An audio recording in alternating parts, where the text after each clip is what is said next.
Depth of the Quiet, Episode 7, Reclaiming Your Dignity. Estrangement doesn't only take a relationship. Often, quietly and over time, it takes something else, too. It takes dignity.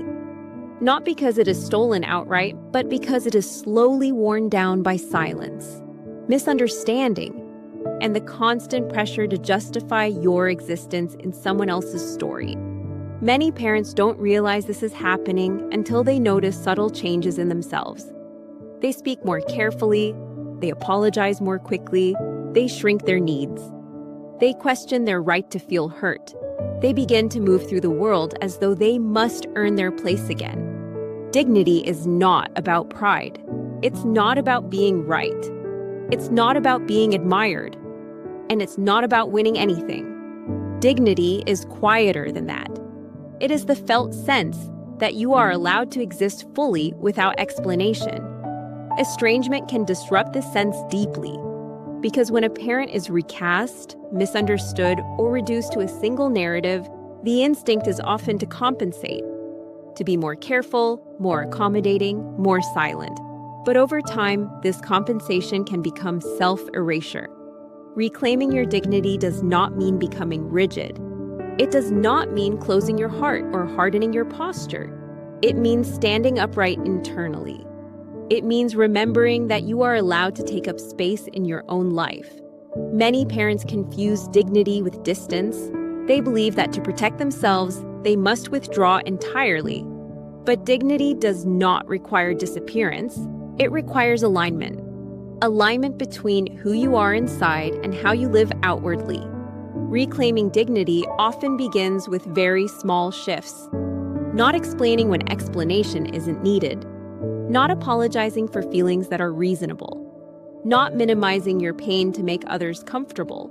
These are not acts of aggression. They are acts of self-respect.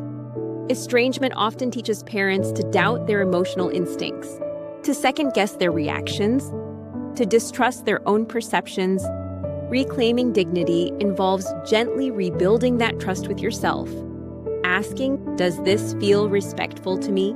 Does this align with my values? Does this honor my humanity? Dignity is deeply connected to how you speak to yourself.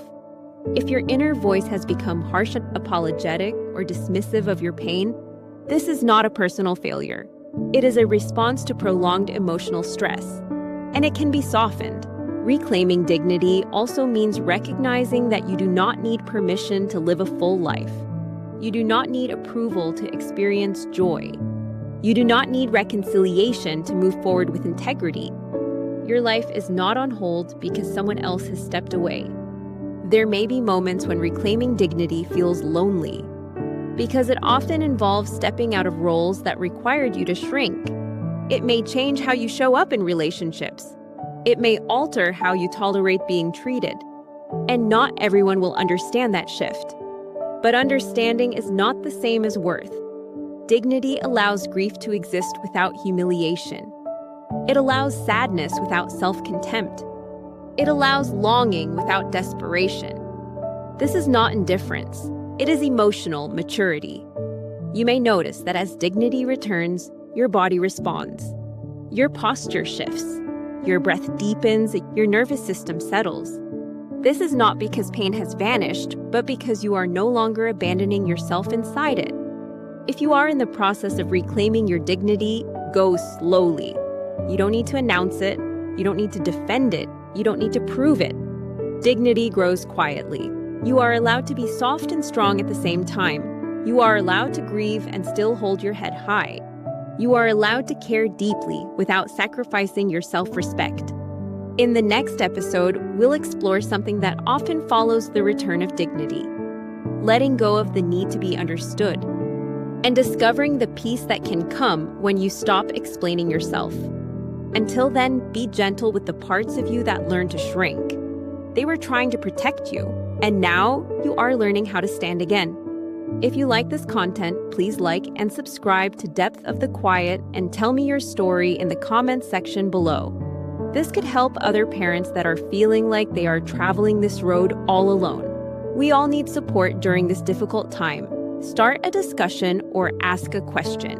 Also, if you like this video, you may like the book The Quiet Between Us by Latina Sidoroff, available in paperback and Kindle version from Amazon.com.